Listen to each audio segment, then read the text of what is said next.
Este é o Boletim Casa Virada, notícias sobre medidas socioeducativas a partir de um olhar anarquista e abolicionista penal. Neste boletim apresentamos semanalmente notícias sobre medidas socioeducativas sobre as cadeias juvenis do Brasil e da América do Sul e sobre o meio aberto na cidade de São Paulo.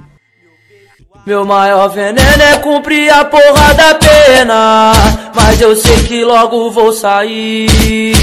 Vou pra quebrada resolver os meus problemas, vou zoar e tirar onda no palco como MC. O João publicou no dia 10 de setembro sobre a inauguração de uma nova unidade do Degase. Essa cadeia vai funcionar na cidade de Nova Friburgo e terá capacidade para 50 jovens do sexo masculino, se voltando para internação e internação provisória. Também no dia 10, o João publicou sobre a situação do Centro de Atendimento Socioeducativo localizado em Jardim Taquari, na cidade de Palmas, Tocantins. A Justiça interditou o bloco C da unidade, a pedido do Ministério Público. As paredes estão deterioradas, mas são as instalações elétricas e hidráulicas que estão mais precárias. Nem o chuveiro é possível utilizar. O Estado tem um prazo de 10 dias para transferir os jovens para outros blocos e 60 dias para regularizar esta situação sob pena de multa diária de 10 mil em caso de descumprimento. Fundação Casa evoluiu, o meu grau de ódio, tratado como os animais, pior que um zoológico. Continuando agora com a parte do Boletim Casa Virada, que fala sobre encarceramento de jovens na América Latina, hoje a gente vai olhar um pouco para o Chile. A gente já viu aqui no programa que os países latino-americanos criaram leis sobre como lidar com adolescentes e crianças em conflito com a lei, depois que assinaram na ONU a Convenção dos Direitos da Criança e do Adolescente. Essa convenção de 89 fala um pouco sobre como as pessoas menores de idade têm que receber uma atenção especial, diferente dos adultos, focada na educação e que não podem ser responsabilizadas por um ato da mesma forma que uma pessoa adulta. Mas na prática, o resultado dessa convenção em muitos países da América Latina foi a criação de sistemas penais para menores de idade. É o caso, por exemplo, do Brasil e também do Chile. No Chile foi criada a Lei de Responsabilidade Penal Adolescente, que cria um sistema de encarceramento de jovens muito parecido com o brasileiro. Ele se chama SENAME, Serviço Nacional de Menores, e cria penas que podem incluir privação total de liberdade, semi-liberdade, liberdade assistida e programas ambulatoriais e residenciais para reabilitação por consumo problemático de drogas. Uma diferença do sistema chileno em relação ao brasileiro é que adolescentes de 14 a 16 anos podem ter penas de até 5 anos, e entre 16 e 18 anos as penas podem chegar até 10 anos. Um ponto comum entre o Chile e os outros países que a gente tem visto aqui no programa é a violência e seletividade penal aplicada sobre as crianças e adolescentes, apesar de ter um discurso de socioeducação. Em 2016, uma menina de 11 anos chamada Lisette morreu de uma parada respiratória em um dos centros desse Sename, chamando atenção para o debate sobre a situação da juventude encarcerada no Chile. Uma pesquisa foi feita em 2017 sobre o funcionamento de todos os centros e todas as atividades realizadas pelo Sename e mostrou que em todas as instituições destinadas a esses jovens em conflito com a lei funcionam como uma violação sistemática dos direitos humanos. A violência e abuso de poder, de acordo com essa pesquisa, não acontece em momentos específicos ou raros. Na verdade, elas constituem o sistema penal juvenil, fazem parte da sua dinâmica de funcionamento. Foram relatados 2.071 casos de violação no ano de 2017. São quase 6 por dia. Desses, 310 são casos de abuso sexual. Outra movimentação que aconteceu no Chile depois da morte da Lisette foi a luta por maior transparência de dados do que acontece nos estabelecimentos do Sename. E segundo dados do Ministério da Justiça chileno, entre 2005 e 2016, 1.313 jovens morreram nesses estabelecimentos sob responsabilidade do Estado. No primeiro trimestre de 2019, já são 32 crianças e adolescentes mortas. O Instituto Nacional de Direitos Humanos do Chile também chama atenção para outra prática punitiva comum com crianças e adolescentes chilenas. É a internação em unidades psiquiátricas como forma de aplicar castigo em jovens sem qualquer questão psiquiátrica, mas que são classificados enquanto problemáticos por questões de disciplina. Ou seja, na prática, esses jovens estão sendo internados contra a própria vontade, como uma punição por não se comportarem como os agentes do Sename consideram adequado. Outra questão que aparece no Chile, mas também é muito comum aqui no Brasil, é a medicalização desses e dessas crianças e adolescentes como forma de conter quimicamente essas pessoas. Então, o que acontece muito é que adolescentes e crianças recebem altas doses de ansiolíticos e calmantes sem passar por qualquer consulta com especialistas, mas sim como uma forma de contenção. E qual que é a resposta que o governo chileno tem a dar sobre essa tortura diária de crianças e adolescentes sob responsabilidade do próprio Estado? A mesma que a gente viu na Argentina, no Brasil e em vários outros países. Endurecimento das leis, discurso de combate à delinquência juvenil, investimentos em segurança pública, perseguição da juventude pobre e marginalizada. Sebastián Piñera, que é o atual presidente do Chile, anunciou no começo desse ano o aumento dos investimentos no Sename e, em março, mandou para o Congresso um projeto de lei que visa alterar a lei preventiva de identidade.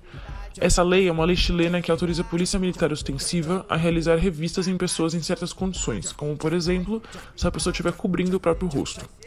O projeto de lei de Piñera aumenta os casos em que a polícia recebe essa permissão de revistar pessoas e inclui jovens a partir de 14 anos.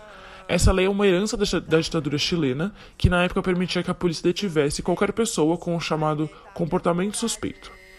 Então parece que pouco mudou desde essa época e que a polícia continua perseguindo e prendendo jovens no Chile, assim como aqui no Brasil e em vários outros países que seguem esse modelo punitivo, patriarcal, racista e classista. Sou candidato a estar na Cracolândia com a pele marcada pelo selo de qualidade da Fundação Casa.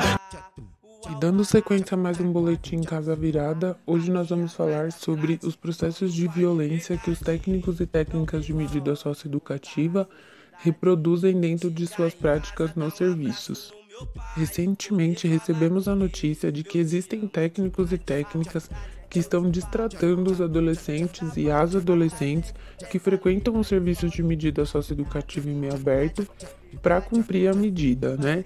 Então, de acordo com as portarias que tipificam os serviços, é função dos técnicos e técnicas receberem os adolescentes de uma forma acolhedora e humanizada, de modo que você possibilite que o adolescente ou a adolescente frequente aquele serviço, né, de uma forma respeitosa e de uma forma que ele se sinta acolhido, porque apenas assim você haverá o êxito do trabalho pedagógico a ser desenvolvido junto com a juventude.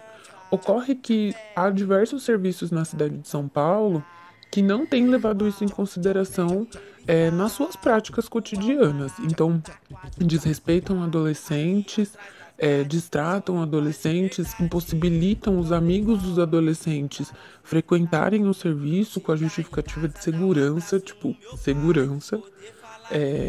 ou, né, de não fazer bagunça no serviço, de não tumultuar no serviço, e desconsidera totalmente qualquer tipo de processo humanizador que possa ser atribuído aí durante o cumprimento da medida socioeducativa em meio aberto. Há de se considerar, então, que se os adolescentes não se sentem à vontade nesse espaço, que é onde eles devem frequentar pelo menos uma vez na semana, quais são as possibilidades de trabalho pedagógico que você pode desenvolver com a juventude? É uma possibilidade muito pequena, é uma possibilidade muito reduzida, porque você não consegue estabelecer o mínimo de uma relação junto com o adolescente.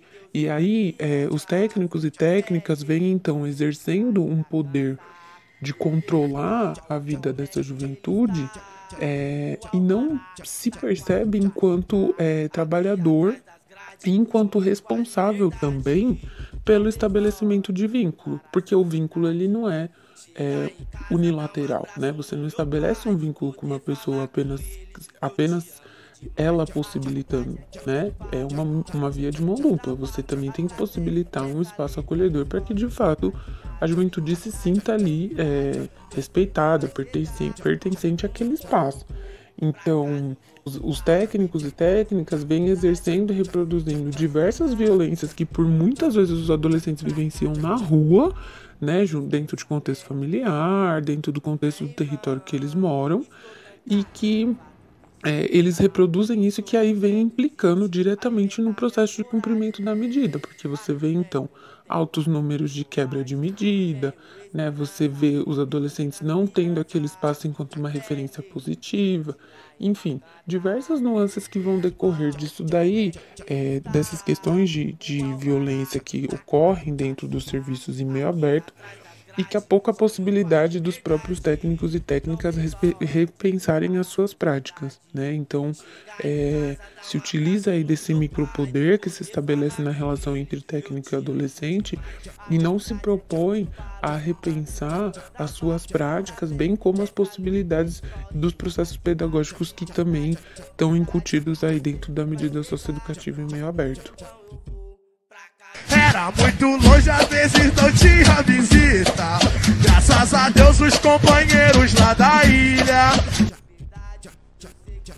E essa foi a 36ª edição do Boletim Casa Virada. Lembramos que aqui só falamos sobre o que sai na mídia no meio fechado e trazemos reflexões de uma trabalhadora do meio aberto. Agora imagina quanta coisa acontece e a gente nem pode falar. Para download no Mediafire, Megafono, disponível no YouTube e Facebook e nos aplicativos de podcast. Acesso ao Casa Virada no desobedienciasonora.milharal.org.